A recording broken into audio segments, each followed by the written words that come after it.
3,000 ಬೆಂಬಲ ಬೆಲೆಗೆ ಒಪ್ಪಿಗೆ ಆಯ್ತು. ಈಗ 2,400 ಕೇಂದ್ರ ಏನು ಖರೀದಿ ಕೇಂದ್ರ ತೆರೀಬೇಕಂತ ಒಪ್ಪಿಗೆ ಆಗಿದೆ. ಖರೀದಿ ಕೇಂದ್ರ ಅನ್ನಂಗಿಲ್ಲ.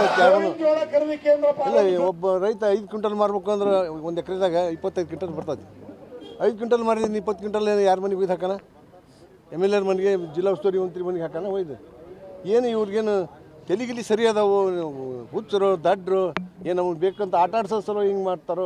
ನಾನು ಇಂಥ ಸರ್ಕಾರ ನಮ್ಮ ಜೀವನದಾಗ ಕಂಡಲ್ಲಪ್ಪ. ನಾವು ಹಿಂದಿನೆಲ್ಲ ಸರ್ಕಾರಗಳು ಖರೀದಿ ಕೇಂದ್ರ ತೆಗೆದು ವ್ಯವಸ್ಥಿತವಾಗಿ ಮೆಕ್ಕೆಜೋಳವನ್ನು ಖರೀದಿ ಮಾಡ್ತಿದ್ರು. ಇವರು ಹಠಕ್ಕೆ ಬಿದ್ದಾರೆ, ಅವ್ರಿಗೆ ಚಟಕ್ಕೆ ಬಿದ್ದಾರೆ ಅವರು.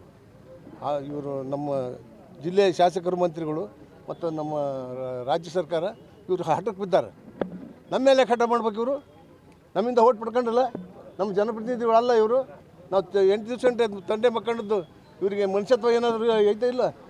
ತಮ್ಮ ಅಧಿಕಾರವನ್ನು ನಾವು ಕೊಟ್ಟಿರೋ ಪವರನ್ನು ವಿಧಾನಸಭೆ ಒಳಗೆ ಪಕ್ಷಾತೀತವಾಗಿ ಹೋರಾಟ ಮಾಡಿ ನ್ಯಾಯ ಕೊಡಿಸಿದ್ರೆ ಇವ್ರು ನಮ್ಮವರಂತ ಒಪ್ಕೊಳ್ಬೋದಾಗಿತ್ತು.